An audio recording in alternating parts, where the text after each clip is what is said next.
so for today's video is magko-configure naman tayo ng SSH. Okay, so meron tayong isang PC, isang Cisco devices na switch, and then router 1. So, ito yung mga tasks natin. 1, 2, 3, 4, 5, 6, 7, 8. 8 tasks yung gagawin natin. Una is configure the host names of switch 1 and R1. So, napakahalaga ng host name or ma-configure natin yung host name ng every Cisco devices natin. Kasi, kapag hindi natin na configure yung host name ng Cisco devices and mga Cisco devices natin is hindi gagana ang SSH. Okay, so, switch 1, enable, connect hostname switch 1. Then, next is yung ating router. Configure natin, enable, connect hostname, then R1. So, tapos na natin yung task 1 na configure natin yung mga hostname nila. Next naman is configure R1's G00 interface and switch 1's VLAN 1 interface with the indicated IP addresses. So, lagyan natin ng IP address tong switch 1 natin, then at itong router 1 natin. Okay, so, switch 1, int VLAN 1, then IP address na 192.168.1.255.255.0. No shutdown. Okay, ganun din dito sa ating R1. Int G00 IP address na 192.168.1.1 255.255.255.0, then no shutdown. Okay, so tapos na natin na configure yung IP address ng switch 1 and then ng ating R1. So, next na gagawin natin is configure the following user account on switch 1 and R1. Username Cisco and password CCNA. So, unahin na natin itong switch 1. Okay, so, exit. Username Cisco, password is CCNA. Okay, ganun din sa ating router 1. Exit. Username Cisco, password is CCNA. Okay, so number 4 is configure a DNS domain name of cisco.com on switch 1 and R1. So, napaka-importante po ng domain name sa pag-configure ng SSH. Kasi kapag walang domain name, hindi tayo makakapag-create ng RSA key or makakapag-generate key para gamitin to encrypt the SSH packets. Ayun. So, unahin natin itong switch 1. Ito, configure a DNS domain name of Cisco. Okay, so IP domain name cisco.com. Yan, dito rin sa ating R1.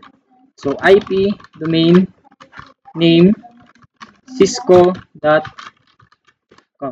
So next is generate the keys that will be used to encrypt the SSH packets on each device with a modulus size of 1024. Okay, so mag-generate tayo ng key. So sa pag-generate ng key is ang command doon is crypto key generate RSA. Ayan. And then ang modulus size na gagamitin natin is 1024 bits. Ayan. Then dito sa rin sa R1 natin, crypto key generate RSA. Then 1024 bits. Okay, so tapos na tayo nag-generate ng key natin excuse me, sa switch 1 and then sa ating R1. So number 6 naman is configure BTY lines 0 through 15 on switch 1 and R1 as follows. Require the use of the local user database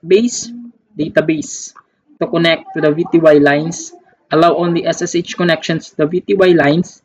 Terminate connections after 5 minutes of inactivity. So, unahin natin itong switch 1. Okay.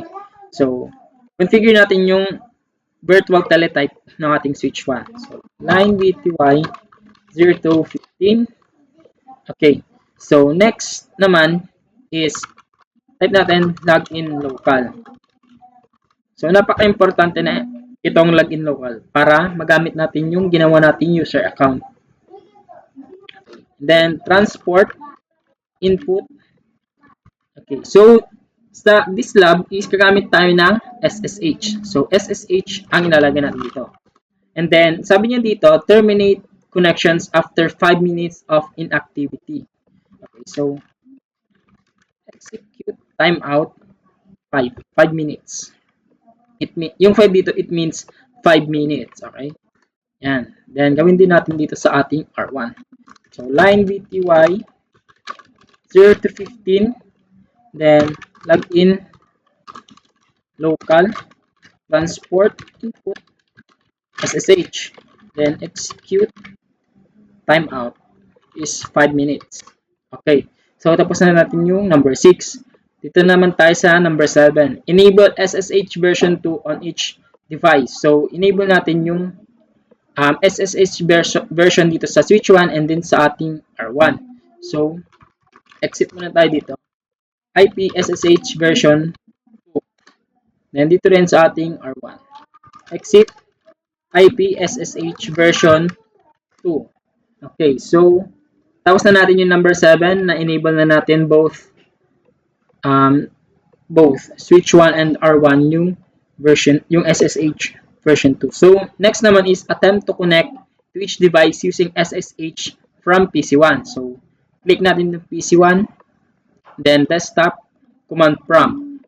Okay, so para makakonect tayo doon sa ating switch 1 is, ang type natin dito sa command prompt is SSH-L, then yung username natin, Cisco, then kasunod nun is yung IP address ng ating switch 1, which is 192.168.1.2. Ayan. So, hihingi na siya ng password. Hindi siya katulad dun sa telnet na hihingi siya ng username and then password. So, type natin CCNA. Ayan. So, na-access natin yung switch 1. Next naman is yung ating R2. SSH-L Cisco 192.168.1.1. Ayan. So, CCNA. Yun, access na natin yung ating R1. So, that's all for this lab. Thank you.